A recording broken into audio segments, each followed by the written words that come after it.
सेबी अडानी के केस में कैसे खराब काम कर रहा है? ओ माय गॉड ये तो क्योंकि बाउंसर उसमें हो अपने गया। आपकी वीडियो देखी, वो आपकी ये- बाकी वीडियो से बहुत अलग है। You just hmm, laughing in that video कि सी सेबी में। रिसर्च है, रिसर्च इज़ वेरी ऑब्जेक्टिव। मैं जब कोई भी वीडियो में हम बात करते हैं ना, तो मेरा कोई सब्जेक्टिविटी बायस है ही, आ ही नहीं सकता है, otherwise I am just cheating people. तो या ऑब्जेक्टिव जो भी मार्केट में अवेलेबल है रिसर्च, हम प्राइमरी रिसर्च करते हैं। अब जैसे कि अदानी के केस में यूएस के डिस्ट्रिक्ट कोर्ट ने कहा है कि उन्होंने 2021 में अपनी अदानी ग्रीन और एज्योर करके एक यूएस में कंपनी है जहाँ पे अदानी का there is a stake there. तो उन्होंने मिलके 5 स्टेट्स हैं इंडिया की, आंध्र प्रदेश, उड़ीसा, झारखंड, ऐसे करके 5 स्टेट्स में उनके गवर्नमेंट ऑफिशियल्स को ब्राइब किया है। और ब्राइब करने के साथ कहा है कि अब आप हमें प्रोजेक्ट दीजिए और इस प्राइस पे दीजिए। पहले एसईसी आई करके इंडिया में होता है, जो कि इस तरह के सोलर एनर्जी प्रोजेक्ट्स देखते हैं, solar energy corporation of India. अब उन्होंने जब रीच आउट किया था इन स्टेट्स को, तो उन्होंने मना कर दिया था कि इस प्राइस पे हम नहीं लेंगे। फिर अदानी और जो भी उनकी तरफ से रिप्रेजेंटेटिव थे, वो इन्वॉल्व हुए, उन्होंने पर्सनल मीटिंग्स की इन गवर्नमेंट ऑफिशियल्स के साथ, और 2100 करोड़ रुपए का अलेजिडली ब्राइब दिया है इन सब लोगों को मिलके, और उस प्राइस पॉइंट पे मनाया जिस प्राइस पॉइंट पे अ, इन्होंने कहा था कि हमें बेचना है।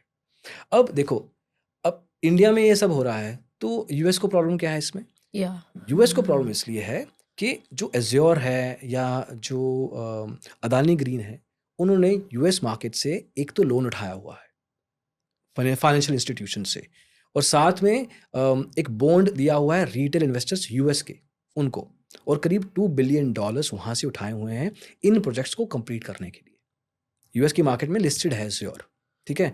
तो उनको उनकी तरफ से एफसीपीए करके कुछ होता है, फॉरेन करप्ट प्रैक्टिसेस एक्ट, इसका वायलेशन हुआ है। वायलेशन क्या है कि इन्होंने जब भी कोई काम करना होता है, कोई प्रोजेक्ट लेना होता है, तो इनको एक जगह पे साइन करना होता है कि हमारा एंटी ब्राइबरी तरीके से हम काम करते हैं, मतलब हमने अपने बिजनेस प्रोजेक्ट लेने के लिए किसी को कोई रिश्वत नहीं दी है। उन्होंने यहाँ पे ओके। यस किया हुआ था कि जी हाँ, हमने नहीं दी हुई है, लेकिन जो भी चीज़ें निकली हैं उसमें इन्होंने दी हुई थी।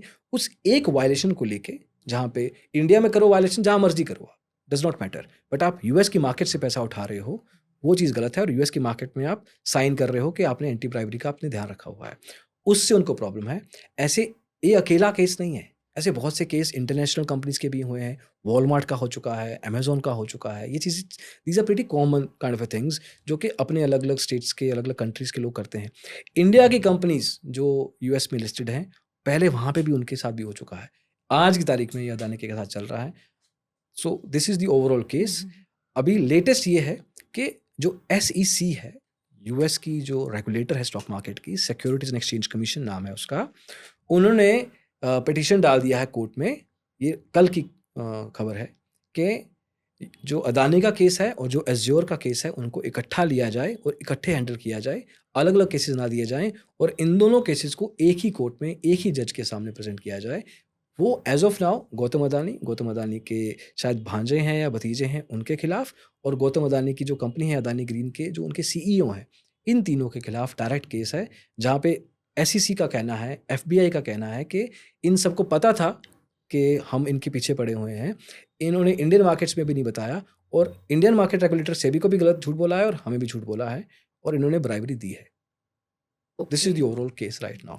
अब इसमें मेरा रिसर्च कुछ नहीं है, this is what is written out there.